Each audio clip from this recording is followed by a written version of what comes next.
안녕하십니까. 저는 박성광인데요.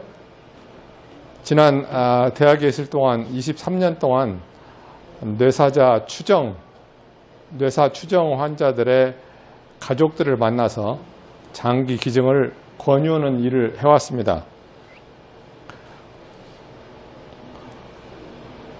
지금 현재 전국에 장기를 기다리고 있는 환자들은 이렇게 점점 해마다 증가하고 있는데요. 약 4만 5천 명 정도의 환자들이 장기를 기다리고 있습니다. 간을 예를 들어보면은 간을 기다리는 사람은 6천 명 정도인데 지금 뇌사자는 작년에 한 405명 정도가 지금 뇌사자 발생을 해서 간은 300여 개의 간 기증이 이루어졌습니다. 그래서 93% 이상의 환자들은 장기를 받지 못하고 사망하고 있어서 뇌사자 장기 기증의 활성화가 시급한 그런 형편입니다. 나라별 100만 명당 뇌사 장기 기증자 수를 비교를 해보면 한국이 9명 정도 되는데 스페인은 40명이고 미국은 한 42명 정도 돼서 우리나라가 몇 배 더 증가시킬 수 있는 그런 여지가 있다고 보겠습니다. 대개 가족들을 만나서 보면은 듣기에 몇 개월 동안 그렇게 생존하는, 뇌를 다치고도 생존하는 사람이 있다 그런 얘기를 하는데, 그런 분들은 식물인간이기가 쉽습니다. 식물인간은 뇌사하고 크게 다른데, 식물인간이라는 분들은 우리가 호흡이나 심장 박동을 유지하는 것이 이 뇌관이 있는데, 이 뇌관은 다치지 않고 대뇌 기능만 소실이 되어서 의식이 없는 혼수 상태에서 콧줄로 영양을 공급받으면 그렇게 오랫동안 몇 개월 동안 사실 수가 있습니다. 그러나 뇌사 환자들은 대뇌, 소뇌, 뇌관 이런 기능이 전부 소실되어서 이렇게 오랫동안 생존을 하거나 회복할 가능성은 전혀 없습니다. 이 사진은 정상 뇌파를 보여주는 사진입니다. 보면 이렇게 뇌 활동이 활발한 걸 볼 수 있습니다. 그러나 뇌사 환자들은 이렇게 평탄한 뇌파를 보이고 있습니다. 여기에 조금 삐죽삐죽 나온 것은 심전도가 전해져서 이렇게 나온 것이고, 이런 평탄한 뇌파를 보일 때는 뇌가 전기적인 자극이 없고 전혀 기능을 하지 않는다는 그런 말씀이 되겠습니다. 통계를 보면은 뇌사 판정을 받은 사람들은 일주일 정도가 지나면 80~90%의 환자가 심박동이 정지됩니다. 그러나 여기에 보이는 이렇게 오래 몇 주 동안 가는 분들은 어린아이거나 아주 젊은 사람들은 드물게 이렇게 오래 가는 그런 분들도 있습니다.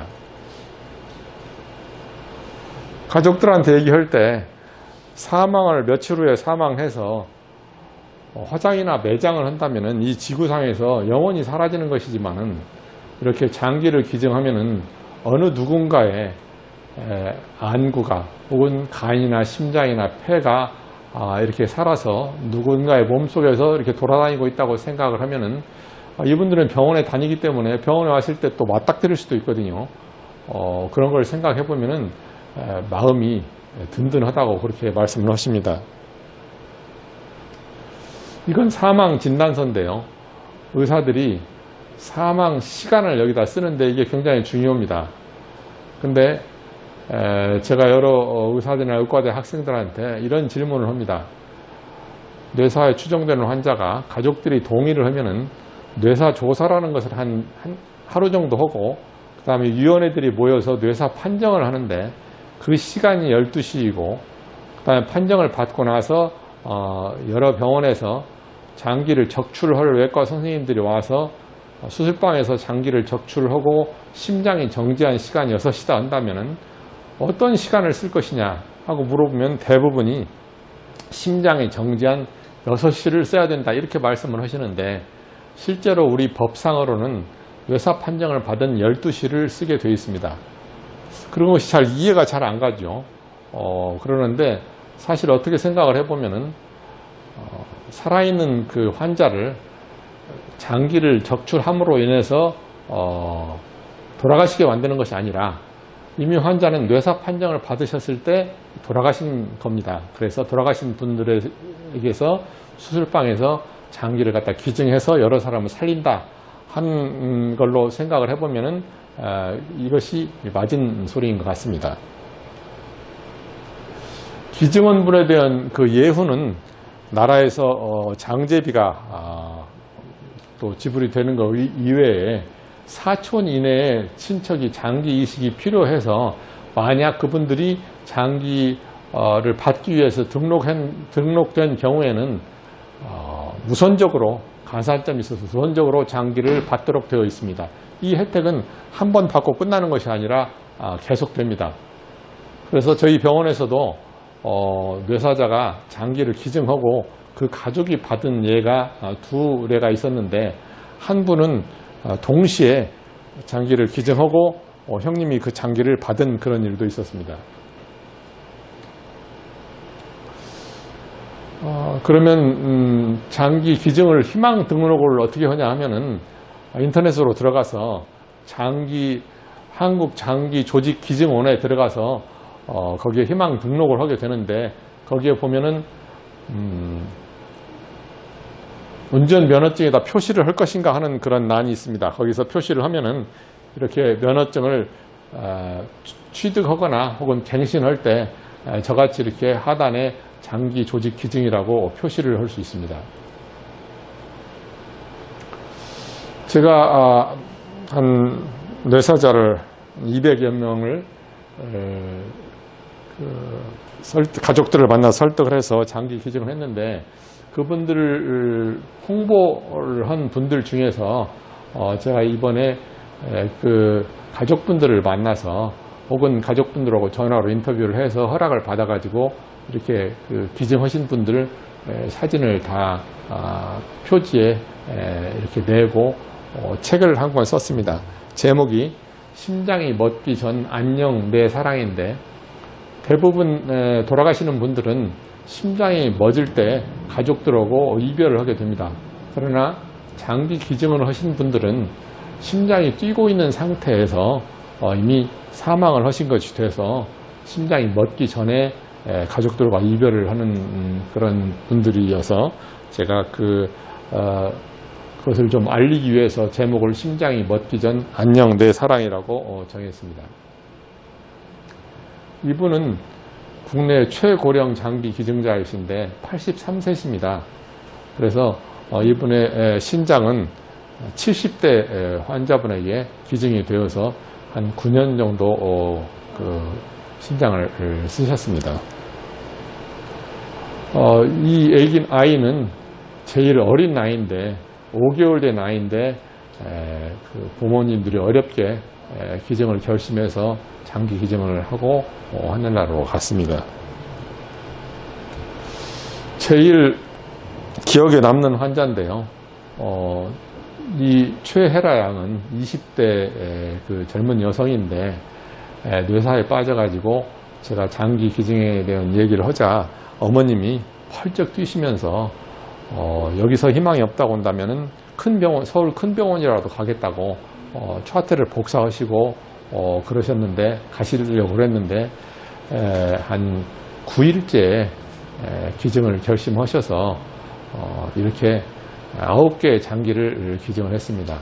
간장은 분할을 해서 2분한테 기증을 했습니다.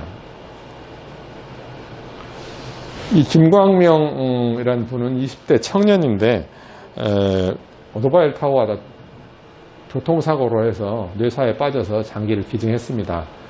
그런데 어머님께서 저희 전북대학병원 이식센터에 부의금을 236만 원을 가지고 오셔가지고 아들을 좋은 곳으로 가게 해주셔서 고맙다고 기증을 하시려고 그러는데 저희 이식센터에서 보면은 형편이 넉넉지 않으신 분인데 기증을 하신다고 해서 가족을 위해서 쓰시라고 차마 못 받고 돌로 보내드렸는데 주차장에서 주차 요원에게 가서 그 익센터에다가 가져다 달라고 그러고 맡기고 이렇게 가신 분이 있으셨습니다. 그래서 저희들이 그 어려운 이식 환자를 위해서 써달라고 부탁을 했습니다.